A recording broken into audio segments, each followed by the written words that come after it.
Hello, here is Jurgen Welsing from Cryptocurrency Academy. I'm here together with Stefanos and Christopher from DIW. And I don't know who wants to go first, but can you explain a little bit what is DIW and what do you do? DIW actually is an ecosystem that can cover a lot of aspects of our digital life.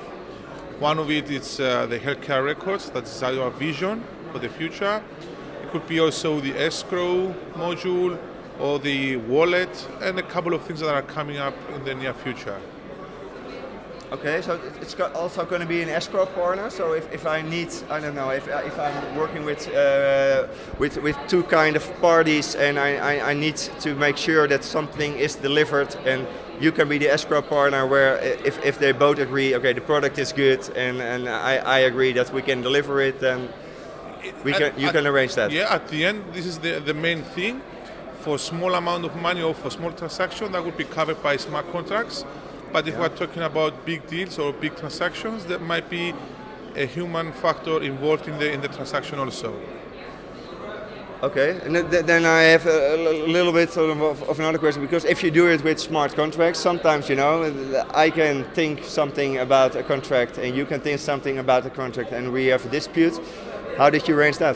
Or do you arrange that in some way? Yeah. Basically, obviously, at the beginning, we cannot have everything arranged on the escrow service. So it will start with things that can actually mutually be arranged. I will give an example of domain names. Yeah. You can know you could come a little bit closer. Maybe the ownership of a domain name. You know if it changed. So automatically, you know if both parties had actually agreed and have fulfilled their role as to the smart contract.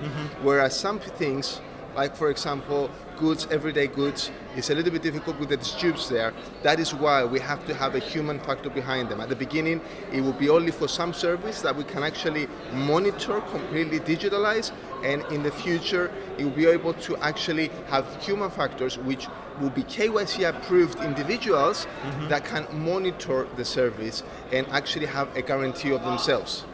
And that's one of the future dApps. Primarily, we're starting with the vault, having a digital vault that you can actually, with the use of a smart contract, execute as an individual, and with the use of the private key, can create an account which you can save sensitive information. And that's the core business of DIW. Save sensitive information such as passwords, identification documents. Now we are just saving them all over the place. We're just going to exchanges and just giving them our information. Who says that they will not use it to someone else? So we want to have a platform decentralized that would safeguard this information, which is my information, your information, and then you're approved by this platform. And afterwards, you don't have to go to other places and just reapplying the same information and just giving out your life. So we want to protect your life. And when we say we, it's DIW. We want to have access to the information as an organization. It will be decentralized, shared into the network and validated, authenticated, immutable to any other changes in the future. As we know, you cannot replace or re-edit things on the blockchain. That is why it's very important that we have the blockchain protecting our virtual life. Okay, so basically what I can do, I have, you have a password trackers or whatever. This is going to be also, it's going to be in kind of cloud-based also, or not really, or it's going to be locally stored on my laptop if I want to enter, I don't know, my passwords or whatever. Basically, we can give examples of IPFS, TS technology, or even we have other alternatives like SiaCoin, which is decentralized storage. It's not exactly cloud, although it has the peer-to-peer storage facilitation that you can sort of control it like a cloud, but it's not a cloud, it's peer-to-peer storage. Service that we will not provide, it will be from our partners. We already partnering up with organizations like that, and they will provide this. We will provide the encryption, the basic encryption to actually encrypt the data and send it to them, and afterwards decrypt the data. So they will get a bunch of data that has absolutely no sense of understanding this information. They have to protect it in terms of storage, but even if they get lost, nobody can encrypt them. they have to come back to us to actually be encrypted. Okay, so you will be able to get to the data, or no? No, huh? No, that's what I thought. Okay, and I heard also that you're kind of working together, or kind of in close collaboration with the University of Nicosia. Is that? Can you elaborate a little bit about that? Yep, of course. We had our there was a round table last week in Cyprus for the haircare sector. Christopher did a very good presentation. Actually, you can see it on our website at DIWtoken.com. Okay. And also, we're trying to get some more people from their pool of students to work on our project. Okay. Interesting. So basically, you get support from the University of Nicosia, and I don't know if you know it, but the University of Nicosia basically is a university which is, I think it's even the first, right? It's the first blockchain related course that they were offering. So it's one of the really high-end universities who's basically doing that. One other thing, you're gonna do an KYC. The KYC is really interesting, and I've been talking to you a little bit because there are a lot of exchanges, and as a person, I want to be able to trade on all those exchanges. Will you be having a kind of I don't know, how do you call it, a protocol or an API that we can use the data stored on basically on your platform to do our KYC procedure? Yes, definitely. It will be one of the products, and we will be seeking out adopters afterwards. Actually, a lot have approached us already that will actually want this capability, and we will obviously be able to bridge this information to them.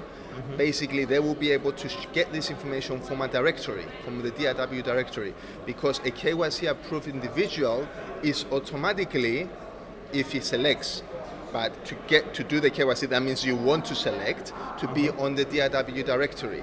That means you can know that this individual has been KYC approved. So if he wants to prove his identity for any reasons, it could be just because he wants to have a future collaboration with someone, not only for an exchange, he can say to someone, go and find me on that directory.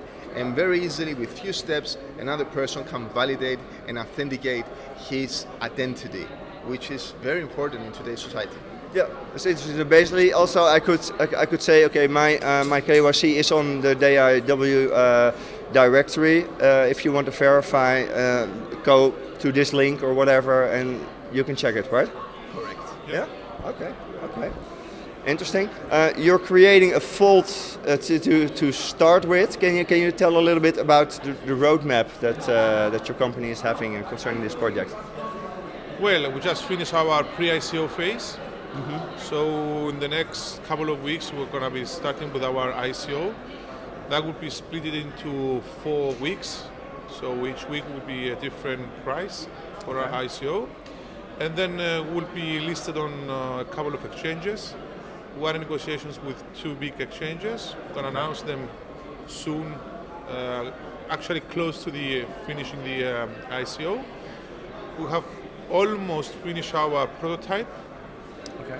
And then we'll proceed on with partnerships. We already have 3 partnerships, and they're already on the net, on our website. But we're also trying to find some more partners and people that can adopt our technology. Okay, interesting. You just had a pre-ICO. You're now going to do an ICO, which is starting in a week, right? 2 weeks. 2 weeks. In 2 weeks. So, okay. How can people participate, and how many tokens basically are you going to sell actually? Also, that's also something that I know is of interest of the people listening. Well, firstly, we have 1 billion tokens issued, but from those, 70% will be for the crowd sale. Of course, some of them have already been sold, but there are plenty of tokens that if someone wants to participate. Now, how you can participate in our ICO? You can go to our DIWtoken.com, and there is an easy way to follow, step by step, how to do it. And then, of course, you receive some emails for confirmation and everything. Yeah. And probably there's also a KYC procedure, and If you already using the Vault for that, or just curious? We are not using it at the moment, but there is a KYC for amounts above 7 Ethereum and above. Yeah. At the moment, a person can join the whitelist, so because the ICO is not live, so they can fill a form, join the whitelist, and they will be the first ones to identify and to call when the time comes to actually participate in the ICO, which is in a few weeks. Okay. Interesting. And you also had a little action for the listeners. You just told me. So basically, we will do a little lottery.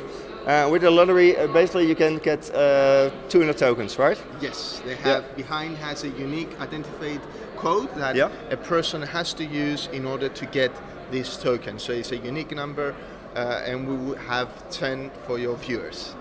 Okay, so check it out. Send me an email. I will pick 10 from those and give them to you. So Stefanos, Pleasure meeting you. thank you, and Christopher, thank you again, and then might meet you in Cyprus at Decentralized, right? You are more than welcome to join us. Okay, take care. Bye bye. Bye.